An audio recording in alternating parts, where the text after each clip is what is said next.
बंधुगण ज्येष्ठ मास अमावास्या तिथि रे सावित्री ओषा पड़ी थाए। अनेक स्थान रे एही ओषा को बट सावित्री बोली मध्य कुहा जाई थाए।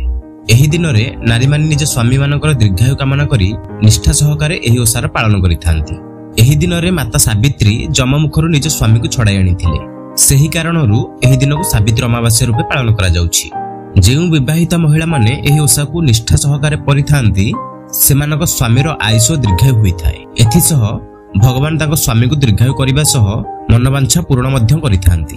तेबे एही सावित्री अमावास्या रे सब विवाहित महिलांक बापा घरु झियो मानक पई सावित्री ओषा उपलक्षे बहुत किछि भार जिनिस सब झियोर बापा घर लोक नेइके आसिथांती। तेबे केउ पांचटी जिनिस विवाहित झियो माने निज बापा घरु आनिकी सावित्री पूजा करिबा उचित नुहे, चलंतु से संपर्क रे आज आमे जानिबा। सावित्री ओषा समय रे अनेक विवाहित झियो माने निज बापांक पाखरे ओ निज स्वामीक पाखरे अनेक सब जिनिस सावित्री ओषा पई किनिके आनिबाकू जिद करि बसिथांती। हेले सेपरि बिल्कुल भी करिबा उचित नुहे। महिला मानकर बापा हेउ अबा तांको स्वामीकर जेतिकी मध्ये संबळ रहिथिबो सेही अनुसार जेतिकी से माने आपनको जिनिस किनिकी देई परिबे सेथिरे आपण जदि संतुष्ट होई पूजा करिवे तेबे माता पार्वती आपनको स्वामी तथा संपूर्ण परिवार को आशीर्वाद करिवे। हेले जदि आपण निज बापा की निज स्वामी को ऊपर चाप पकाई तांको संबळ ठरो अधिक किछि दाबी करी तांको दुखरे रखी आपण बड़ आडंबर सहकार सावित्री व्रत करिथांती तेबे सेथिरे माता पार्वती आपनको ऊपर रुष्ट होई जाइथांती। बापा घर चूड़ी शंखा सिंदूर कौनसी तेल जिनिस आनिक निज पूजा कार्य रे